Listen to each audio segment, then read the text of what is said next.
오늘 도착한 첫 번째 역은 테마주역인데요. 이스토리 유창희 본부장님 모셨습니다. 어서 오십시오. 안녕하십니까. 아, 정말 8월은 테마주 전성시대입니다. 네, 그죠? 테마주, 네, 강했죠. 뭐 듣도 못한 테마부터 해가지고 네. 계속해서 테마가 나오는 건데요. 오늘은 또 이제 양자 암호 테마. 그러니까 이게 사실은 열심히 학자들이 공부해서 네. 그죠? 발표하면서 검증되고 상용화까지는 시간이 필요하지만 그런 네. 기대감이 있어야 되는데 워낙 요즘 이제 조금 너무 뜨겁게 초단타성으로 돌아가지고 이제 다들 의심의 눈초리가 강한데요. 네, 양자 암호는 뭔지 설명해 주세요. 네, 뭐 초전도에서 시작을 해가지고 네. 8월달에 뭐 맥신, 뭐 양자 컴퓨팅, 뭐 최근 양자 암호. 그러니까 이게 지금은 저도 잘 모르는데 벌집 구조로 돼 있나 봐요. 네. 구조가. 근데 이게 네. 이제 삼각 격자 구조로 자성 물질의 새로운 양자 현실을 발견했다라고 합니다. 그러면서 이제 최근에 지난번에는 이제 상온 양자 컴퓨터를 이 실현하려면은 영하 275도 이하에서 작동을 한다고 해요. 그렇기 때문에 이게 상당히 힘든데 양자 이걸- 컴퓨팅도요. 그러니까 네. 초전도체가 네, 지금 예. 초전도체를 구현하려면은 그 제일 높은 온도가 마이너스 275도잖아요. 네, 그렇죠. 근데 네. 양자 컴퓨터도 이게 작동을 하려면 이 정도 온도, 낮은 온도에서 작동이 한다고 합니다. 네. 근데 이제 이것을 지난번에는 이제 상온에서 네. 양자 컴퓨터가 작동할 그렇죠. 수 있다라는 물질을 개발했다고 하면서 관련된 네. 종목이 움직였고, 오늘은 새로운 양자 물질. 그러니까 음. 지난번하고도 다른 내용이라 좀 보시면 될 것 같아요. 그래서 만약에 이런 것들이 성공을 한다라면 정말 시장을 선점하는 거 아니겠습니까? 뭐 초전도체가 그 밈으로 돌았었던 게 고려대 밑에 서울대 밑에 하버드 그리고 뭐 대한민국 그 서울시 다음으로 뭐 백악교 뭐 뉴욕시가 뭐 한국의 몇 번째 시가 될 수 있다 뭐 이런 식으로 될 정도로 한마디로 이 시장을 선점한다는 것 자체에 의미가 있을 수 있다 보니까 뭐 관련돼서 약간의 투자자들이 좀 수급에 쏠린 것 같아요.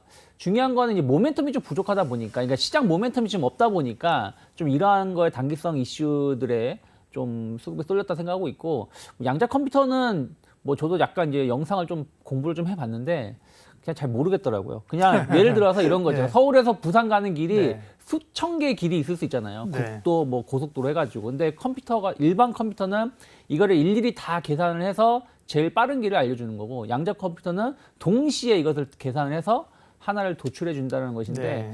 뭐 잘 모르겠습니다. 그래서 어찌됐든 우리가 잘 모르는 거다 보니까 뭐 공학도들도 잘 모르는 내용들이라고 하는데, 이러한 것들의 이슈는 계속 나올 것 같아요. 그러니까 원래는 시장이 안 좋을 때 우리가 예전에 보시면 품절주들, 주식수가 적은 기업들, 맞아요. 아니면 우선주 테마가 불었었거든요. 코데즈 컴바인 옛날에 이런 거 그죠? 근데 이제 네. 지금은 이제 그런 것들이 좀 식상하다 보니까 네. 우리가 좀 쉽게 알 수 없는, 하지만 뭔가 화려한 게 있어 보이는 네. 쪽으로 해가지고 좀 이슈가 몰이를 좀 하고 있지 않나 판단하고 있습니다. 물론 이런 새로운 기술이 혁명을 가져오는 거고요. 열심히 연구하는 분들도 있고 그렇지만 이걸 그냥 시장에서 자꾸 테마주로 붙여가지고요. 예. 그만 좀 해보라.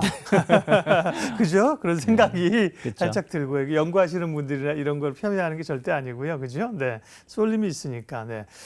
오늘 이제 정부 예산안, 내년 예산안 발표 나오면서 저출산 관련된 네. 이런 그 주식들이 꽤 근데 윗꼬리는 달긴 했습니다. 네. 그죠? 이런 게 대표적인 과거의 이제 이슈 테마잖아요. 이슈 근데 테마죠, 정책 이런 건 테마. 테마도 아니야, 요즘. 그죠? 그쵸. 펀더멘털이야, 펀더멘털. 펀더멘털이죠. 하도 초전도체 이런 게 나와가지고. 이건 네. 내용이들이 있잖아요. 그 그래도. 내용 있죠. 있으면서도 한 번 나오면 이렇게 뉴스가 되고 그런 건데 네. 관련해서는 뭐 어떤 얘기가 좀 있었습니까? 주목할 게? 네, 뭐 계속 요즘에 뭐 요즘뿐이 아니죠. 몇 년째 계속 나오는 그 이슈들이 우리나라 출산이 너무 낮다. 네. 전 세계에서 제일 낮다라고 하고, 이렇게 되면 뭐 인구가 우리나라 국민들이 대한민국 사람이 소멸할 수도 있다라고 막 자극적인 기사들도 있는데, 일단은 저출산 대책 지원을 더 확대하겠다라는 거예요, 내용은. 그래서 공공 분양 임대주택 6만 호를 이상 그 6만 호 이상을 우선 배정을 하겠다고 했고, 그 부모 급여, 그러니까 지금 저 같은 경우는 아직 아이가 7살, 4살이라서 10만 원씩 들어오고 있거든요, 한 아이당. 네. 근데 이제 저보다 좀 늦게 아이를 출산하신 분들은 30만 원씩 들어오고 계시기도 할 예. 거고, 이게 더 확대된다는 것이죠. 그래서 제가 아는 분은 지금 둘째를 임신하셨는데 원래는 내년에, 그러니까 낳기 위해서 지금 왜냐면 내년에 더 많이 나온다고 하니까 그걸 맞춰가지고 임신하신 분도 있을 정도예요. 그래서 이런 급여라든지 소아 의료 지원 예산을 확대하겠다고 했고 또 육아휴직 급여를 한 18개월 연장을 하겠다 했는데 솔직히 이러한 정책들은 기존에도 계속 나왔었던 것이고 계속 확대되었기 때문에 효과는 좀 봐야지 알겠죠.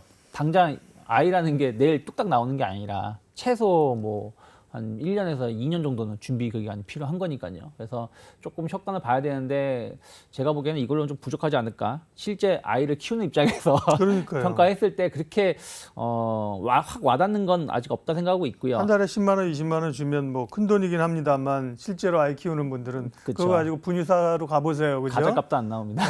그렇게 생각하는 거죠. 그래서 일단은 근데 지금 이제 저출산 정책 해가지고 오늘 좀 강했었던 쪽은 이제 교육 관련된 거예요. 예. 그러니까 교육 관련된 거는 진짜 요즘에 저희 아이들도 보면은 엄청나게 이것저것 많이 하고 있거든요. 나이가 어림에도 불구하고. 그래서 이러한 교육 관련된 기업들은 꼭 저출산 정책이 아니라고 하더라도 계속해서 성장 모멘텀은 좀 있을 수 있다 생각하고 있고요.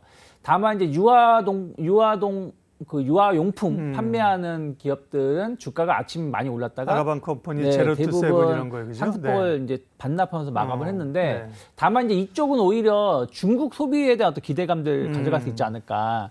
왜냐하면 중국 관광객이 많이 유입이 된다라면 최근에 뭐 밥솥 얘기도 좀 있었듯이 중국 쪽에서 우리나라 유아용품 수요가 상당히 높습니다. 그래서 그런 부분들을 관련해서 좀 기대를 해본다라면 뭐 제로 투 세븐 같은 경우도 나쁘진 않다. 하지만 일단 정책에 대한 이슈에 오르는 것은 좀 제한적이지 않을까 판단하고 있습니다. 이런 테마주 장세가 뭐 이전에도 있었고요. 그쵸. 시장에 뭐 자연스럽게 기대감으로 오는 건데 8월에는 좀 유독 심했어요, 그죠? 그렇죠. 예. 조정 장세였다 보니까요. 그러니까요. 이런 장이 그러면 계속 9월에도 이어지는 걸까? 그런 궁금증이 살짝 들어요.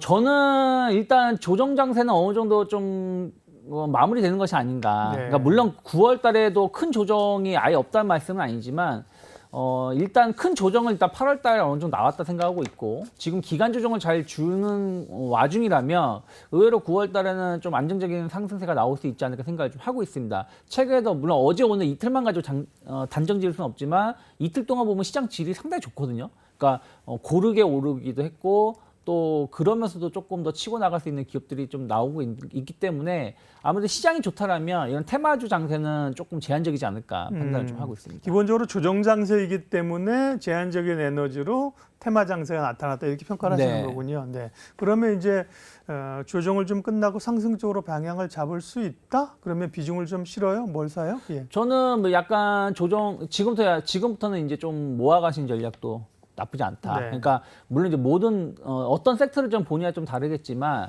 일단은 뭐 중국 소비주 여행 관련된 종목군들 이슈들은 계속 나올 수 있다 생각을 좀 하고 있고요. 그리고 이제 뭐 로봇이나 AI 관련해서도 계속 좀 이슈 무리가 좀 되고 있지 않나 판단을 좀 하고 있고요. 좀 굵직한 쪽을 본다라면 의외로 반도체가 8월 달에 많이 못 올라갔어요. 그러면 반도체 관련해서도 일부 좀 9월 달에는 좀 저가 매수세가 유입되면서 시장을 이끌 수 있고 또 자동차 섹터도 전 조금은 긍정적으로 보고 있습니다. 네.